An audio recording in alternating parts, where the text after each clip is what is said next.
নমস্কার। ঠাকুর শ্রী শ্রী রামকৃষ্ণ পরমহংসদেব এবং মা শারদার চরণে আমার সশ্রদ্ধ প্রণাম জানিয়ে ভিডিওটা শুরু করছি। আমরা সবাই শান্তি চাই, আনন্দ চাই, কিন্তু বাস্তবে কি হয়?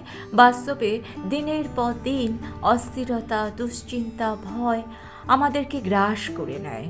আর এই দুশ্চিন্তা, ভয়ের মাঝে মানুষ নিজেকেই হারিয়ে ফেলে।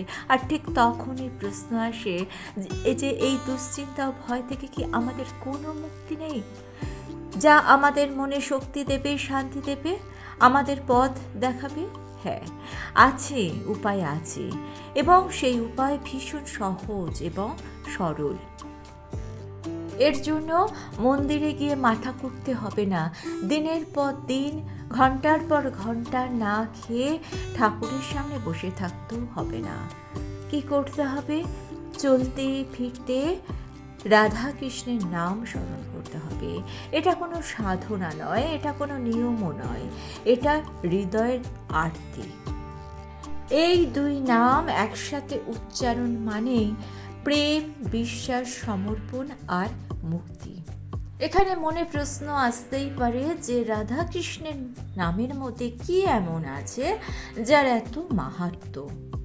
খুব সংক্ষেপে এর আধ্যাত্মিক তাৎপর্য যদি ব্যাখ্যা করা হয়, সেক্ষেত্রে বলা হয় যে এই দুটি নাম কোনো চরিত্র নয়, এরা একটি দর্শন, এরা একটি অনুভূতি, আত্মা এবং পরমাত্মার চিরন্তন মিলন। যখন আমরা রাধা কৃষ্ণের নাম একসাথে উচ্চারণ করি, তখন আমরা একটি গভীর আধ্যাত্মিক যাত্রায় প্রবেশ করি। আধ্যাত্মিক দৃষ্টিতে রাধা হলেন জীবাত্মা আর শ্রীকৃষ্ণ হলেন পরমাত্মা। মানুষ সারা জীবন ভালোবাসা খোঁজে আর পরমাত্মার অপেক্ষা করে কবে জীবন তাকে স্মরণ করবে। তাই রাধা কৃষ্ণের নাম মানে সেই চিরন্তন ডাক। রাধা এবং কৃষ্ণ কখনোই আলাদা নয়, তারা দুটি শরীরে এক আত্মা। রাধা ছাড়া কৃষ্ণ অসম্পূর্ণ, আর কৃষ্ণ ছাড়া রাধা অস্তিত্বহীন। তাই তাদের নাম একসাথে উচ্চারণ করা মানে বিচ্ছিন্নতার অবসান, ভেদের অবস্থান। এই নাম আমাদের শেখায় তুমি আলাদা নয়, তুমি তারই অংশ। রাধাকৃষ্ণ নাম প্রেমের এক সর্বোচ্চ রূপ। এই প্রেম শারীরিক প্রেম নয়, এই প্রেম কামনা নয়, এই প্রেমে কেউ কিছু দাবি করে না, এই প্রেম নিঃস্বার্থ, নির্ভেজাল, শর্তহীন। রাধা কিছুই চাননি, শুধু শ্রীকৃষ্ণকে স্মরণ করেছেন। নাম স্মরণ করলে মানুষের মন শিখে যায় কিভাবে মনকে ভালো রাখতে হয়। রাধার জীবনে সবসময় কৃষ্ণ পাশে ছিলেন না, কিন্তু কৃষ্ণ সবসময় তার হৃদয়ে ছিলেন। বিরহ ছিল শ্রীরাধার সাধনা। আধ্যাত্মিকভাবে এটা আমাদের শেখায় যে ঈশ্বর যখন চোখের সামনে নেই, তখনও তাকে ভুলে যাওয়া যায় না। তাই রাধাকৃষ্ণের নাম কষ্টের সময় আমাদের মনকে আরও শক্তিশালী করে। নামই ধ্যান, নামই যোগ। অনেকেই ভাবেন ধ্যান মানেই কঠিন সাধনা, কিন্তু রাধাকৃষ্ণের নামই হলো সহজতম ধ্যান। এই নাম আমাদের মনকে এক জায়গায় আনে, আমাদের চিন্তা কমায়, হৃদয়কে ভরসা দেয়। এই নাম অহংকার ভাঙার এক মহামন্ত্র। আমি, এই শব্দটাই মানুষের জীবনের বড় বন্ধন। রাধা নাম আমাদের শেখায় আমি কিছুই নয়, সবই তুমি। এই ভাবনা আমাদের অহংকার ভেঙে দেয়, আমাদের নম্র হতে শেখায়, আত্মসমর্পণ বাড়ায়। আর আত্মসমর্পণ মানেই মুক্তির সুখ। যেই মানুষ এই নাম স্মরণ করে, সে জীবনে ছোট ছোট মুহূর্ত আনন্দ অনুভব করে, সে দুঃখেও জীবনের অর্থ খুঁজে পায়। সে মৃত্যুকে কখনো ভয় পায় না, কারণ সে জানে আত্মা কখনো নষ্ট হয় না। এই নামের মধ্যে রয়েছে এক অদ্ভুত আশ্রয়। যখন কেউ পাশে থাকে না, যখন কথা বলার মতো মানুষ থাকে না, তখন রাধাকৃষ্ণের নাম মানুষের সব থেকে কাছের বন্ধু হয়ে ওঠে। এই নাম ভাঙা মানুষকে জোড়া লাগায়, ক্লান্ত মানুষকে বিশ্রাম দেয়। এই নামই হলো পথ, এই নামই হলো লক্ষ্য। চলতে ফিরতে বলুন রাধে রাধে, হরে কৃষ্ণ হরে কৃষ্ণ, আর তখনই দেখবেন আপনি নিজের মধ্যেই ঈশ্বরকে খুঁজে পেয়েছেন। রাধা কৃষ্ণের নামের এক মনস্তাত্ত্বিক বিশ্লেষণ আছে, যে মনস্তাত্ত্বিক বিশ্লেষণ শুনলে আপনি অবাক হয়ে যাবেন। মন এক অদ্ভুত, মন আমাদের সুখ দেয়, মনই আমাদের দুঃখ দেয়, মন আমাদের শক্ত করে, আবার মনই আমাদের ভেঙে দেয়। সুতরাং স্বাভাবিকভাবেই প্রশ্ন আসে যে মনকে শান্ত শক্ত রাখার উপায় কি? উত্তর হলো রাধাকৃষ্ণের নাম। এটা কোনো আধ্যাত্মিকতা নয়, এটা একটি মনস্তাত্ত্বিক প্রক্রিয়া। মনস্তত্ত্ব বলে মানুষ যেমন ভাবে মানুষ ঠিক তেমনই হয়। মানুষ যখন সর্বদা ভয়ের কথা ভাবতে থাকে তাহলে তার ভয় বাড়ে, দুশ্চিন্তা করতে থাকলে অস্থিরতা বাড়ে, আর নেতিবাচক কথা ভাবতে থাকলে আত্মবিশ্বাস ভেঙে যায়। কিন্তু মন যখন বলে রাধা কৃষ্ণ রাধে রাধে, তখন মন অস্থিরতা থেকে সরে এক শান্ত ভাবনায় স্থির হয়ে যায়। নাম স্মরণে মনের মধ্যে এক অলৌকিক নিরাপত্তা বোধ জন্মায়। মানুষ সব থেকে কষ্ট পায় এই ভাবনায় যে আমি একা, আমার কেউ নেই। কিন্তু এই রাধা কৃষ্ণের নাম স্মরণ করলে মনে জন্ম নেয় এক আলাদা অলৌকিক অনুভূতি, এক বিশ্বাস। অবচেতন মনে এমন এক শক্তি এনে দেয় যে তখন মন আর আতঙ্কে ছুটে বেড়ায় না। এই নাম স্মরণে চিন্তার গতি ধীর হয়। দুশ্চিন্তা মানে কি? একই চিন্তা ঘুরে ফিরে আসা। রাধা নাম আমাদের চিন্তার গতিতে লাগাম দেয়, অপ্রয়োজনীয় চিন্তার ভাব কমায়। যখন মন নামে ব্যস্ত থাকে তখন নেতিবাচক চিন্তার জায়গাটাই কমে যায়। জীবনে মনে আসে প্রাকৃতিক বিশ্রাম। যখন আপনি বলেন জয় রাধে জয় কৃষ্ণ, তখন অজান্তেই আপনার শ্বাস গভীর হয়, হৃদযন্ত্রের গতি স্বাভাবিক হয়, বিজ্ঞানের ভাষায় নার্ভ সিস্টেম শান্ত হয়ে যায়। এই নাম আপনার মনের অ্যাংজাইটি কমায়, স্ট্রেস কমায়, আপনার প্যানিক ভাব দূর করে। নামের স্মরণে আবেগ নিয়ন্ত্রণে থাকে। রাগ দুঃখ হতাশা হঠাৎ আসে আমাদের মধ্যে, কারণ আমাদের মন তখন আমাদের নিয়ন্ত্রণে থাকে না। কিন্তু রাধাকৃষ্ণের নাম রাগের সময় আপনার আবেগকে ঠান্ডা করে, কষ্টের সময় ভয় কাটাতে সাহায্য করে, আর হতাশার সময় আপনার মনে আশা জাগায়।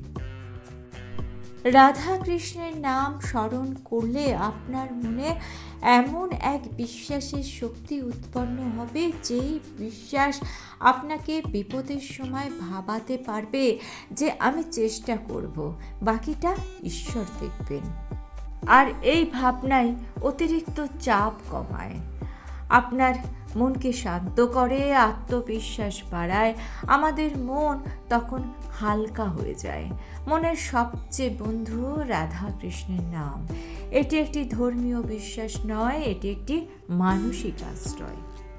যখন মনের ভেতরটা অস্থির হয়ে যায়, ভেতরটা ফাঁকা ফাঁকা লাগে, তখন বলুন জয় রাধে জয় রাধা কৃষ্ণ। দেখবেন মন ধীরে ধীরে শান্ত হয়ে যাচ্ছে।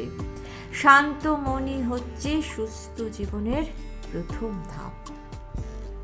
অনেকেই মনে করেন ঈশ্বরের আশীর্বাদ লাভের জন্য চাই নির্দিষ্ট নিয়ম, নির্দিষ্ট সময়, নির্দিষ্ট পুজো অর্চনা। ঈশ্বর নিয়মের মধ্যে থাকেন না, ঈশ্বর স্মরণের মধ্যে থাকেন। তাই চলতে ফিরতে নাম নেওয়াটা এতটাই গুরুত্বপূর্ণ, এতটাই শক্তিশালী যে চলতে ফিরতে যখন আপনি নাম নিচ্ছেন তখন ভক্তি আর আলাদা থাকে না, জীবনটাই ভক্তিময় হয়ে যায়। আমরা সকলেই বিশ্বাস করি যে মন্দিরে ঈশ্বর থাকেন। মন্দিরে তো ঈশ্বর থাকেনি, কিন্তু ঈশ্বর সর্বত্র আছে। চলতে ফিরতে ঈশ্বরের নাম নিলে তিনি আপনার সঙ্গে সবসময় থাকবেন। ঈশ্বর তখন আর দূরের কেউ থাকবেন না, তিনি হয়ে উঠবেন আপনার সহযাত্রী। আমরা সাধারণ মানুষ, তাই ঘন্টার পর ঘন্টা ধ্যানে মনোনিবেশ করা আমাদের পক্ষে সম্ভব, কিন্তু চলতে ফিরতে যদি আপনি রাধাকৃষ্ণের নাম উচ্চারণ করেন, সেক্ষেত্রে কিন্তু আপনার মনের বিশ্রাম হবে, ওটাই হবে আপনার ধ্যান।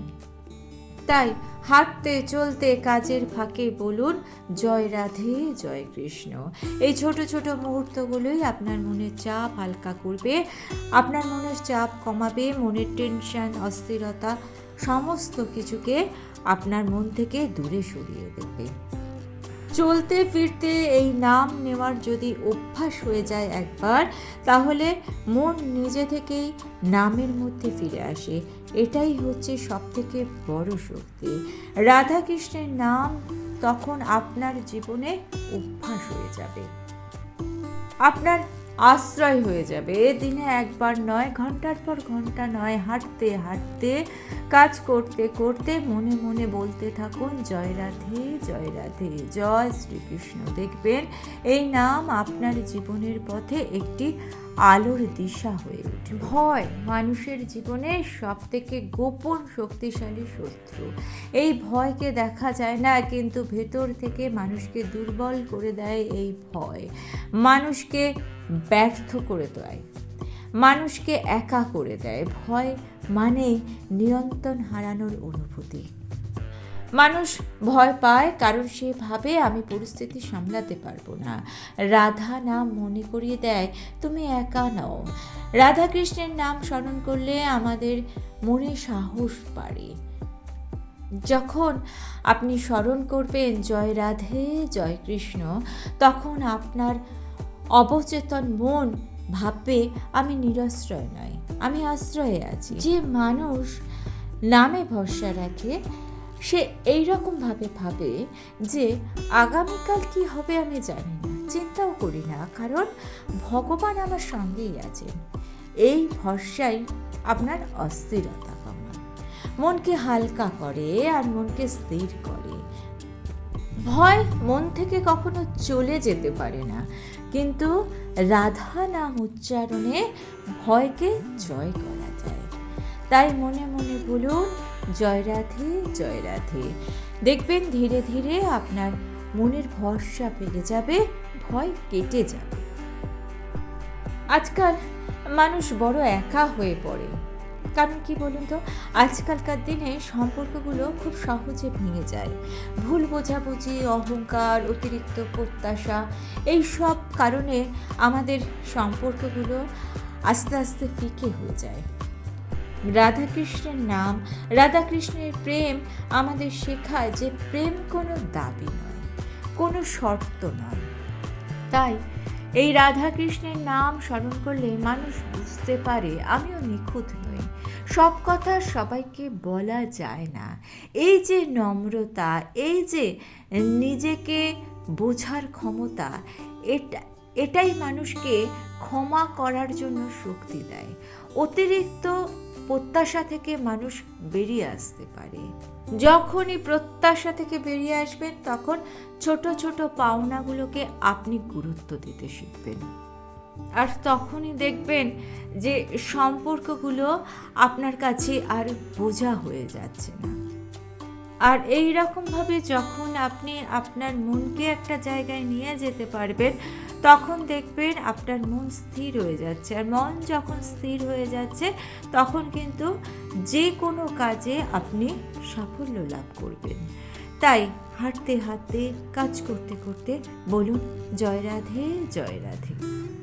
রাধা কৃষ্ণের নাম নেওয়ার জন্য কোনো যোগ্যতা লাগে না, কোনো বিশেষ সময় লাগে না, কোনো বিশেষ স্থান লাগে না। আর এটাই পরমাত্মার সঙ্গে যোগ স্থাপনের একটা সহজ রাস্তা। তাই নিঃশব্দে নিজের মনে বলুন জয় রাধে। আর ভিডিওটা ভালো লেগে থাকলে চ্যানেলটিকে সাবস্ক্রাইব করে নিয়ে পাশে থাকা বেল আইকনটা প্রেস করে দিয়ে অল অপশানটা ক্লিক করে দেবেন। তাহলে যখনই নতুন কোনো ভিডিও আপলোড করবো তার নোটিফিকেশন আপনাদের কাছে পৌঁছে যাবে। ঠাকুর ও মায়ের চরণে প্রণাম জানিয়ে আজকে এই পর্যন্তই। Thanks for watching.